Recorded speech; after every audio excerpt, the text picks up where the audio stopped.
हिंदी साहित्य इतिहास। हिंदी साहित्य इतिहास प्रश्न संचयिका। आदिकाल को बीज वपन काल नाम किसने दिया है? तो आदिकाल को बीज वपन काल का नाम महावीर प्रसाद द्विवेदी ने दिया है। हिंदी साहित्य के आदिकाल को बीज वपन काल का नाम आचार्य महावीर प्रसाद द्विवेदी ने दिया है। विभिन्न विद्वानों द्वारा आदिकाल का नामकरण इस प्रकार किया गया है। आदिकाल को बीज वपन काल महावीर प्रसाद द्विवेदी ने कहा है। इसी प्रकार आदिकाल को चारण काल जॉर्ज ग्रियर्सन ने कहा है। आदिकाल को वीरगाथा काल आचार्य रामचंद्र शुक्ल ने कहा है। इसी प्रकार आदिकाल को सिद्ध सामंत काल राहुल सांकृत्यायन ने कहा है। और ये क्वेश्चन जो है एस्टेट 2025 में आ चुका है कि आदिकाल को सिद्ध सामंत काल किसने कहा है? तो वो राहुल सांकृत्यायन ने कहा है। संधि एवं चारण काल किसने कहा है? आदिकाल को राम कुमार वर्मा ने। आदिकाल को आदिकाल किसने कहा है? तो वो है हजारी प्रसाद द्विवेदी।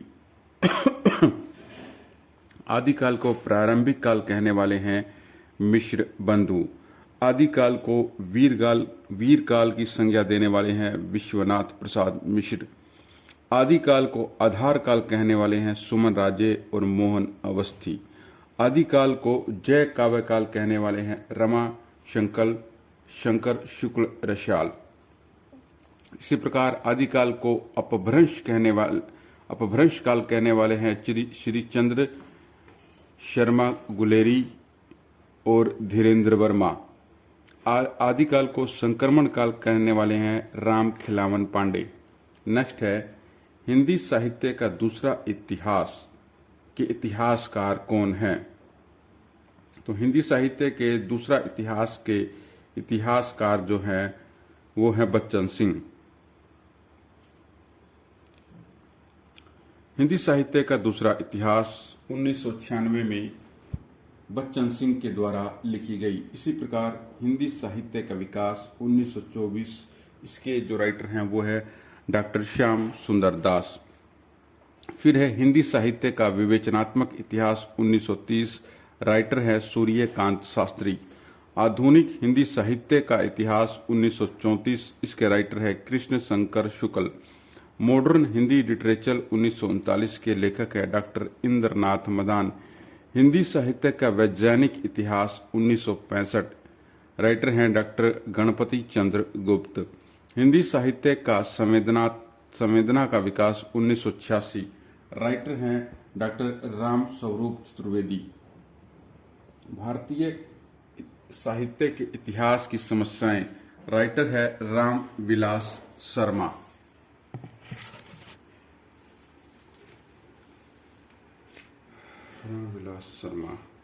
फिर है राजस्थानी भाषा और साहित्य, लेखक है डॉक्टर मोतीलाल मिनारिया। हिंदी साहित्य का आधा इतिहास लिखने वाली हैं सुमन राजे, 2003 में लिखी थी। फिर है हिंदी साहित्य का मौखिक इतिहास लिखने वाले हैं नीलाभ। हिंदी साहित्य का अतीत बुक लिखने वाले हैं विश्वनाथ प्रसाद मिश्र। हिंदी साहित्य का इतिहास दर्शन लिखने वाले हैं डॉक्टर लनिन विलोचन शर्मा। हिंदी साहित्य का सरल इतिहास लिखने वाले हैं विश्वनाथ त्रिपाठी। आगे है क्वेश्चन नंबर 3। रामचंद्र शुक्ल द्वारा वीरगाथा काल नामकरण में सम्मिलित रचनाओं में से नहीं है। क्वेश्चन समझते हैं। रामचंद्र शुक्ल द्वारा वीरगाथा काल नामकरण में सम्मिलित रचनाओं में से नहीं है। विजयपाल रासो, पौमचरियो, कुमान रासो और कीर्ति लता। तो इसमें से कौन सा नहीं है? कौन सा स्पष्ट नहीं है?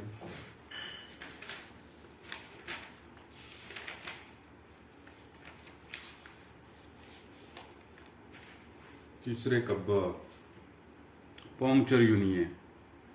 रामचंद्र शुक्ल द्वारा वीरगाथा काल नामकरण में सम्मिलित रचनाओं में से जो है पौमचरियो नहीं है। वीरगाथा काल में विजयपाल रासो है, कुमान रासो है और कीर्ति लता है। पौमचरियो नहीं है। दूसरे का बो।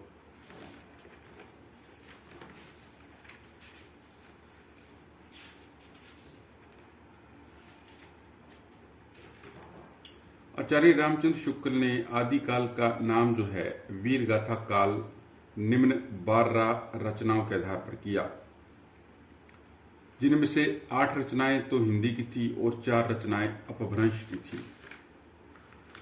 8 हिंदी रचनाओं में है पहेलियां, पदावली, परमाल रासो, पृथ्वीराज रासो, जय मयंक जस चंद्रिका, जयचंद प्रकाश, खुमान रासो और बिसल देव रासो। और 4 अपभ्रंश की रचनाएं हैं हमीर रासो, विजयपाल रासो, कीर्ति लता, कीर्ति पता का ठीक है, पमचरियु नहीं है। पमचरियु न हिंदी में है न अपभ्रंश में है। फिर से देख लेते हैं हिंदी की रचनाएं, पहेलियां, पदावली, परमाल, पृथ्वीराज रासो, जय ठीक है। 783 के आसपास जन्मे कर्नाटक के निवासी शंभु ने पौमचरियु नामक अपूर्ण ग्रंथ लिखा, जिसे इनके पुत्र त्रिभुवन ने पूरा किया। पौमचरियु जो है राम कथा का महत्वपूर्ण ग्रंथ है। पौमचरियु को जैनी रामायण भी कहा जाता है। पौमचरियु में 5 कांड हैं। सबसे पहला कांड है विज्जार कांड, फिर है उज्जा कांड, सुंदर कांड, जुज कांड और उत्तर कांड। पौमचरियु। नेक्स्ट है स्वंभु। शंभु द्वारा लिखित रचनाएं हैं ऋट नेमिचरियु और स्वंभु छांदस। प्रदत्त विकल्प में हिंदी साहित्य के प्रथम इतिहासकार कौन है? तो जॉर्ज ग्रियर्सन ही है। गारसा दत्तासी, गारसा दत्तासी है भाई। गारसा दत्तासी के ग्रंथ उर्दू, हिंदी अथवा हिंदुस्तानी साहित्य के सर्वप्रथम ग्रंथ माना जाता है गारसा दत्तासी की बुक को। इसका पहला संस्करण 2 भाग में 1839 और 1847 में वर्णानुक्रम पद्धति में प्रकाशित हुआ। गारसा दत्तासी यानी हिंदी साहित्य के प्रथम इतिहासकार जो हैं फिर वो गारसा दत्तासी ही होंगे। गारसा दत्तासी, चौथे का गारसा दत्तासी, ठीक है। हिंदी साहित्य के प्रथम इतिहासकार गारसा दत्तासी माने जाते हैं। गारसा दत्तासी के ग्रंथ को उर्दू, हिंदी अथवा हिंदुस्तानी साहित्य का सर्वप्रथम ग्रंथ माना जाता है। इसका पहला संस्करण 2 भागों में 1839 में तथा 1847 में वर्णाक्रम पद्धति से प्रकाशित हुआ। पहला संस्करण 2 भागों में 1839 में तथा 1847 में वर्णाक्रम पद्धति में प्रकाशित हुआ। शिवसी सेंगर द्वारा रचित 1883 में प्रकाशित पुस्तक शिव सिंह सरोज में 838 लगभग 1000 कवियों के जीवन चरित्र तथा उनकी कविताओं के उदाहरण दिए गए हैं। जॉर्ज ग्रियर्सन द्वारा रचित the modern vernacular literature of Hindustan 1888 को सच्चे अर्थों में हिंदी साहित्य का पहला इतिहास ग्रंथ माना जाता है। आचार्य रामचंद्र शुक्ल का हिंदी साहित्य का इतिहास पहले हिंदी शब्द सागर की भूमिका के रूप में 1929 में प्रकाशित हुआ। हिंदी साहित्य के अब तक लिखे गए इतिहास में शुक्ल द्वारा लिखे गए हिंदी साहित्य के इतिहास को सबसे प्रमाणिक तथा व्यवस्थित इतिहास ग्रंथ माना जाता है। हिंदी साहित्य के प्रारंभिक काल का आरंभ 993 से मानने वाले विद्वान कौन हैं? तो हिंदी साहित्य के प्रारंभिक काल को 993 ईस्वी से मानने वाले विद्वान जो हैं वो कौन हैं?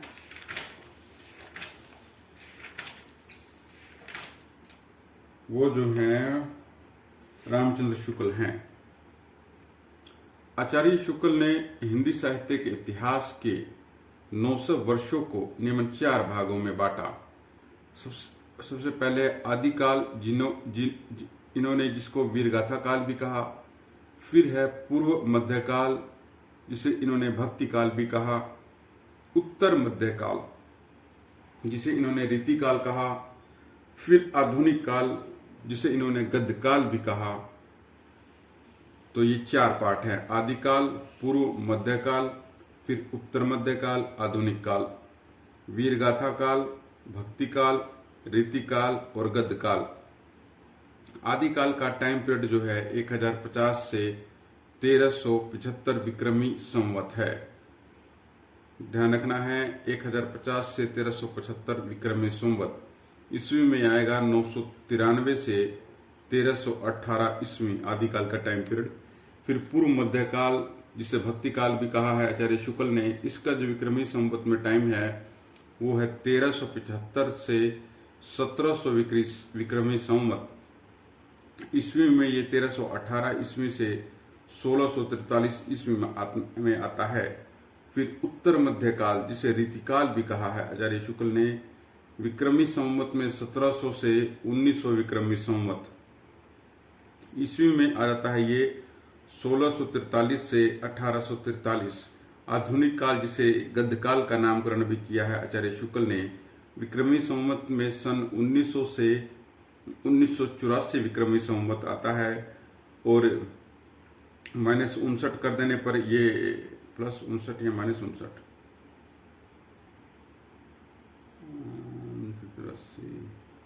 बताया था। ईस्वी में आधुनिक काल और गद्यकाल का टाइम है 1843 से 1927। आगे है डॉक्टर राम कुमार वर्मा का काल विभाजन। डॉक्टर राम कुमार वर्मा ने जो है 5 पार्ट में हिंदी साहित्य को बांटा। पहले है संधि काल, फिर चारण काल, फिर भक्ति काल, रीतिकाल और आधुनिक काल। डॉक्टर राम कुमार वर्मा का काल विभाजन है संधि काल, चरण काल, भक्ति काल, रीतिकाल और आधुनिक काल। संधि काल का टाइम पीरियड विक्रमी संवत में 750 से 1000 विक्रमी संवत डॉक्टर राम कुमार वर्मा का काल विभाजन है। फिर राम कुमार वर्मा ने एक चरण काल भी बांटा है हिंदी साहित्य को, जिसका टाइम पीरियड है 1000 से 1375 विक्रमी संवत। फिर भक्ति काल है 1375 से 1700 विक्रमी संवत। रीतिकाल है 1700 से 1900 विक्रमी संवत। आधुनिक काल है 1900 से लेकर अब तक। अब मिश्र बंधुओं को काल विभाजन को देख लेते हैं। मिश्र बंधुओं ने हिंदी साहित्य को प्रारंभिक काल, माध्यमिक काल, अलंकृत काल, परिवर्तन काल और वर्तमान काल में बांटा है। प्रारंभिक काल को 2 पार्ट में पूर्व प्रारंभिक और उत्तर प्रारंभिक काल में बांटा है। माध्यमिक काल को पूर्व माध्यमिक काल और फिर प्रौढ़ माध्यमिक काल में बांटा है। अलंकृत काल को पूर्वालंकृत काल और उत्तरालंकृत काल में बांटा है। परिवर्तन काल को फिर 1890 से 1925 विक्रमी संवत तक लिया है उन्होंने, और वर्तमान काल को वो लेते हैं 1926 विक्रमी संवत से आगे। राहुल शंकराचार्य ने कोई काल विभाजन तो नहीं किया, लेकिन आदि काल का नामकरण उन्होंने सिद्ध सामंत काल जरूर किया। आगे है प्रदत्त विकल्पों में से आदिकाल को चरण काल की संज्ञा देने वाले विद्वान कौन हैं? तो आदिकाल को चरण काल की संज्ञा देने वाले जो हैं वो विद्वान जॉर्ज ग्रियर्सन हैं। जॉर्ज ग्रियर्सन कहाँ है? चरण काल तो राम कुमार वर्मा ने भी कहा है।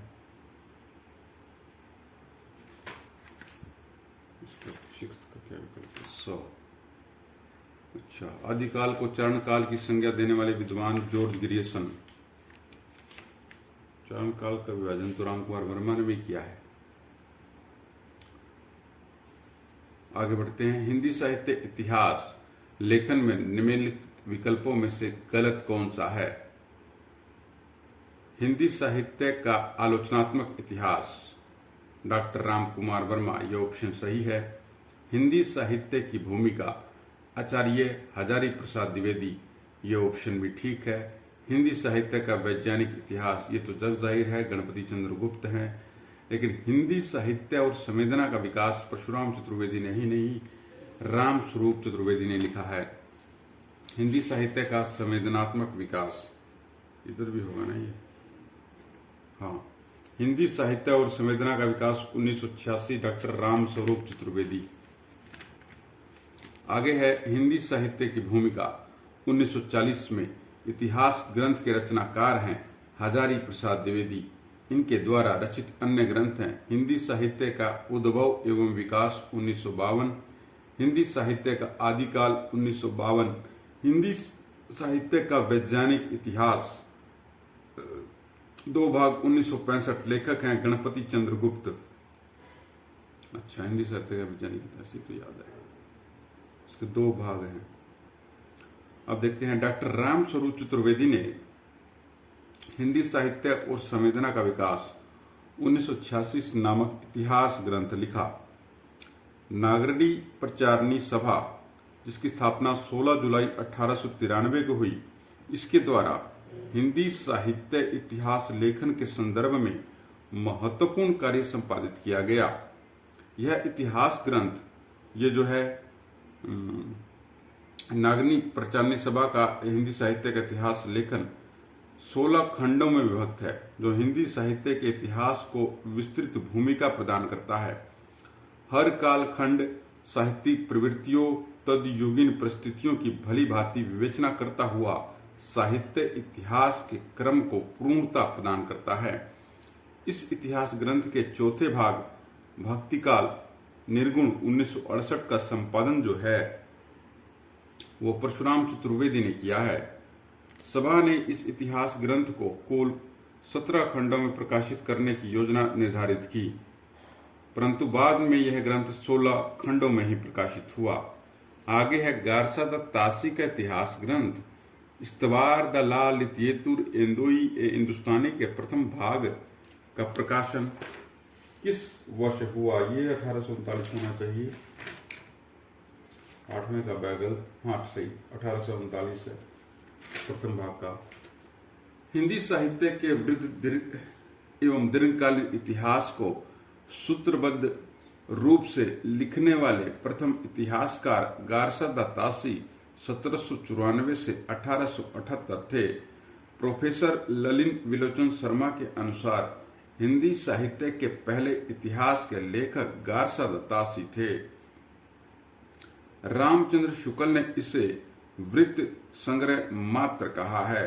किसको? गारसा द तासी के बुक है इस्तवार दाला लितियेतुर एंदोई हिंदुस्तानी को रामचंद्र शुक्ल ने वृत्त संग्रह मात्र कहा है। यह कालक्रम के अनुसार न होकर वर्ण अनुक्रम पद्धति पर आधारित है। यह इतिहास ग्रंथ 2 संस्करण और 5 भागों में प्रकाशित हुआ। प्रथम संस्करण के 2 भाग हैं। प्रथम भाग 1839 और द्वितीय भाग 1847। द्वितीय संस्करण के 3 भाग हैं। प्रथम एवं द्वितीय 1870 ईस्वी, तृतीय भाग 1871 ईस्वी। 1952 में लक्ष्मी सागर वाष्णई द्वारा इस्तवार द ला लितियेतुर एंदोई हिंदुस्तानी ग्रंथ में आए हुए हिंदी कवियों एवं लेखकों का विवरण हिंदुई साहित्य के इतिहास नाम से लिया गया है।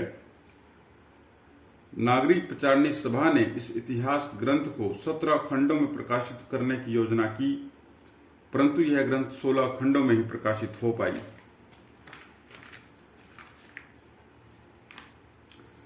मिश्र बंधु विनोद के कुल कितने भाग प्रकाशित हैं? तो वो हैं 4। 4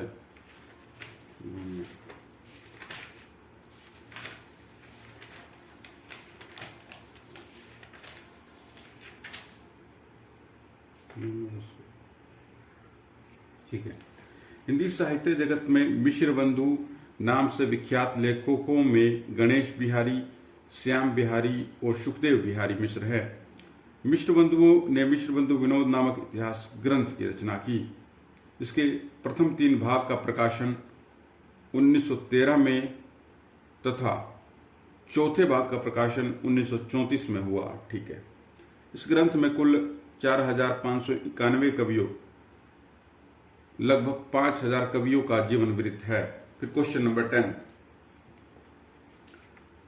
शुक्ल जी ने जिन ग्रंथों का आधार पर आदिकाल की साहित्य प्रवृत्ति वीरगाथात्मक मानी, उनमें से कौन सी नहीं है? इनमें से कौन सी नहीं है? अमीर रासो, विशुद्धदेव रासो, परमाल रासो, राउलवेल हो सकता है। 10 का दे। ठीक है।